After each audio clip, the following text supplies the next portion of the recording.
Today we're going to paint a landscape painting using only primary colors and white paint. I'm going to start by cleaning my brush in the water, gently wiping off the extra water or dabbing it on my towel to dry it off. Now I'm going to start at the top today and paint the sky, and then I'm going to begin working on each hill underneath.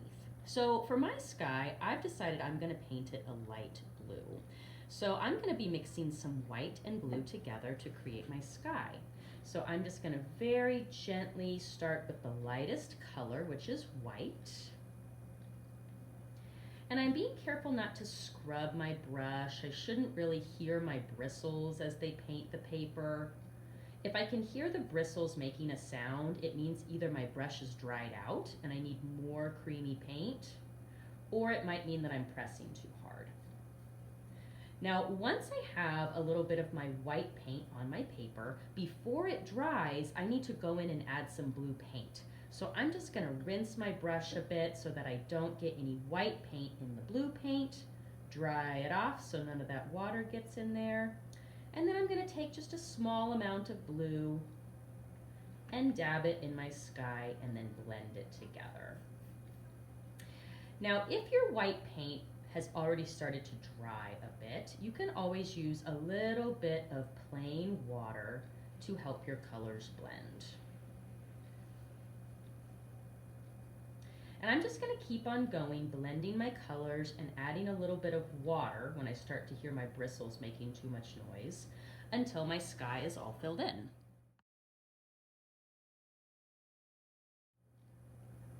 Now I'm going to start on my first hill.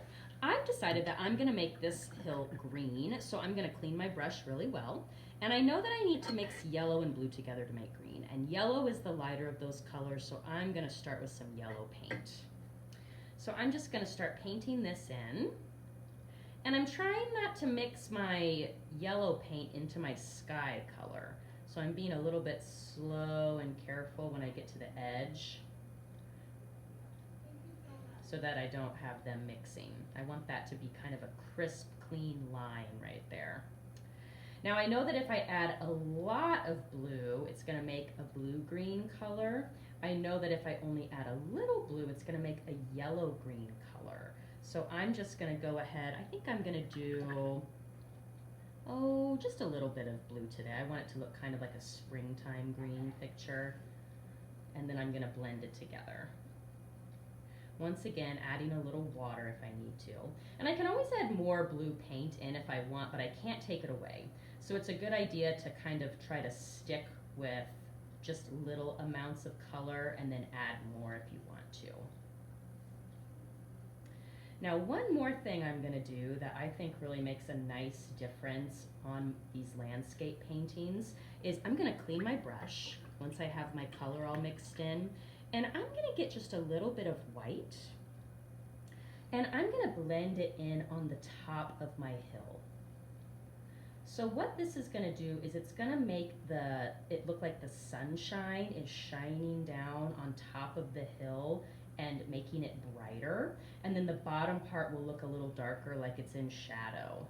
So you can, if you like the way this looks, you can add really as much white as you like, and then kind of blend it in as you get to the bottom. So try to keep most of the white up at the top and not so much at the bottom, like so.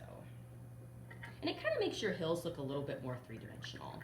So I'm just going to keep on going, filling up my hills with all different colors. They don't even have to be realistic colors. You can do pinks and orange and purple so that you have a lot of beautiful colors in your landscape.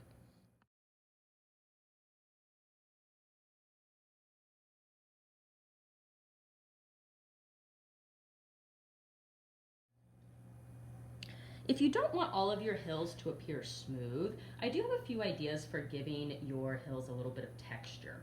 For example, as you're painting a hill, if you want to move your brush in little upward motions like so, it's going to give the look that your hill is covered in grass instead of just a smooth hill. Especially if you make the color of your brush strokes just like slightly different. Like on my pink hill, I'm adding a little extra red paint so that it kind of blends in with my pink, but also kind of stands out a little bit. just like so. Now if you're going to do this, you might want to be careful that you don't accidentally swipe into your other hills, because if that paint is still wet, then the colors might blend together a little bit, which is fine, but if you don't like that, then you'll want to be kind of aware as you're painting. Another thing that you can do, besides making little grass strokes like this, is if you want to take a completely different color, like maybe I use this pink that's on my brush, and you can dab little dots of a different color onto other hills to kind of look like flowers, little patches of flowers. So think about this before you do it, because you have to think about how flowers grow. They don't maybe grow in perfect patterns, they kind of grow in little clumps, different places. So I want that to kind of look realistic.